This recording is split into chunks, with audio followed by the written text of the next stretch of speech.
Thank you for coming to our online webinar about grief from the Wellness Education and Promotion Center located in J.T. Powell.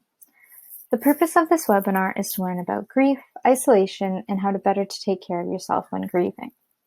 You may pause and take a break at any time, or feel free to stop watching if you need to. Student Wellness has many supports available if you feel like you would like to talk to someone one-on-one about your grief. At the end of this video, there will be a resource slide giving you ways in which you can reach out for more support. In the last webinar, we spoke of how other people may only see a small portion of our grief, and I encourage you to go and watch that if you haven't already. During this webinar, we will be elaborating on this idea. Although grief is something that almost 50% of students will experience at one point during their undergraduate studies, students who are grieving the loss of someone are likely to feel isolated and alone. You may feel disconnected from others even though you are frequently surrounded by people. Part of what makes grief so difficult to manage is that even within our own family or community, you may all be grieving differently. And amongst your peer group, you might feel that others just don't get it. You may find yourself wondering why you feel so isolated and alone in your grief.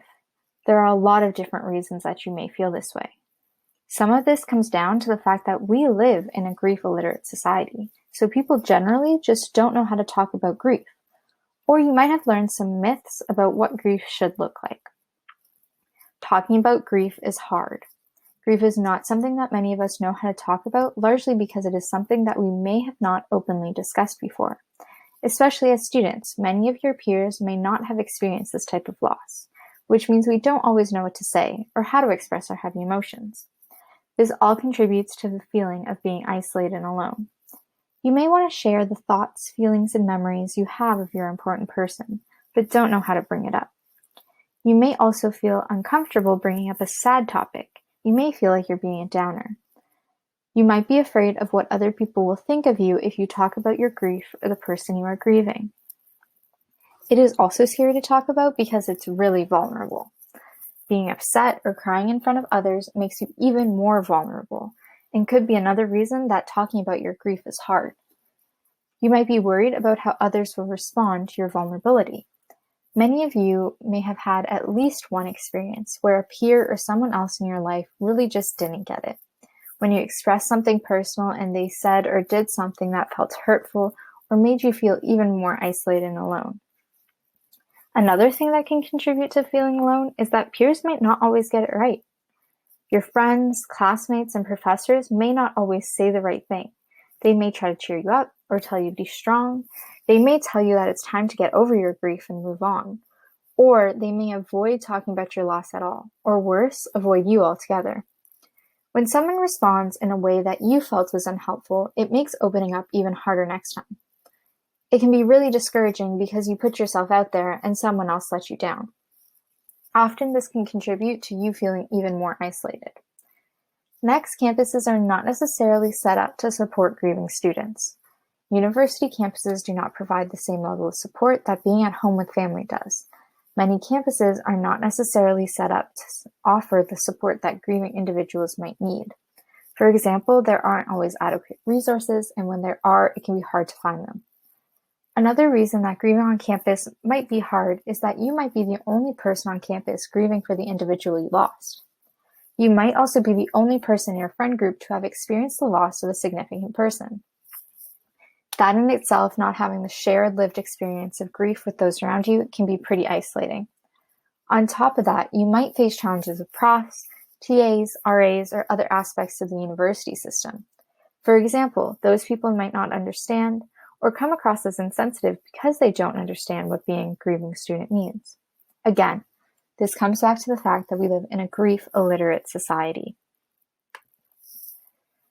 Feeling alone or isolated can look like many things. It can be if you tried to reach out to someone and they let you down, or if a friend's support didn't feel very supportive. Having these interactions can impact your ability to open up about your grief.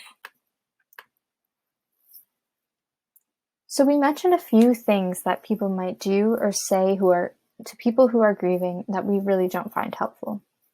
Your friends might be thinking of a lot of things. They might be afraid to listen or talk about your grief for a variety of reasons.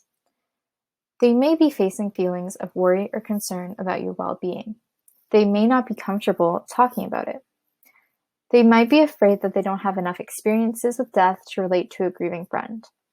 Some might not want to mess up your day by bringing it up. They may worry that they will do or say something wrong.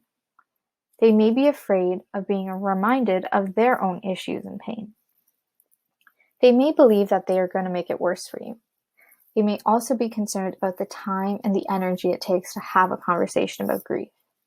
So we can see that there are a lot of fears and worries associated with talking to a friend about grief. But usually your friends want to help and want to support you, so they might be having these thoughts too. They want to help and be present for you. They want you to be able to express how you are feeling about your loss. They want you to know and feel that you are not alone. They want you to know that they want to support and listen to you, even if they have a busy schedule and have other things going on in their life.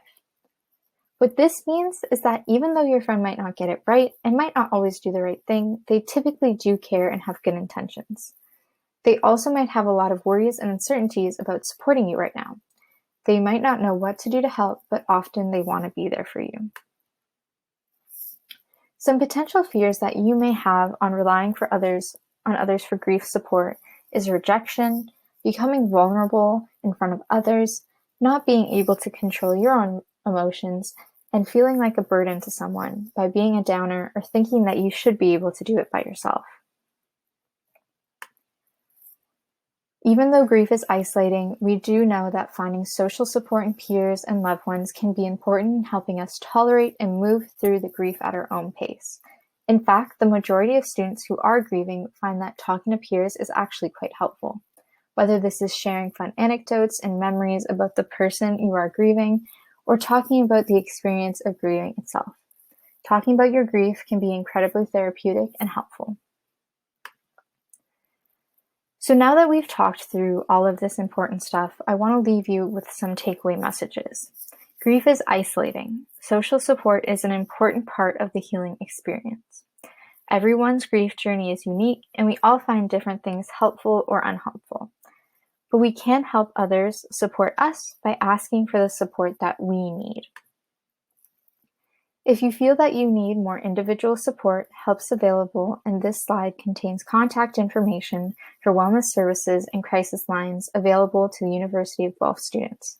Feel free to write these down and save them or screenshot them for later.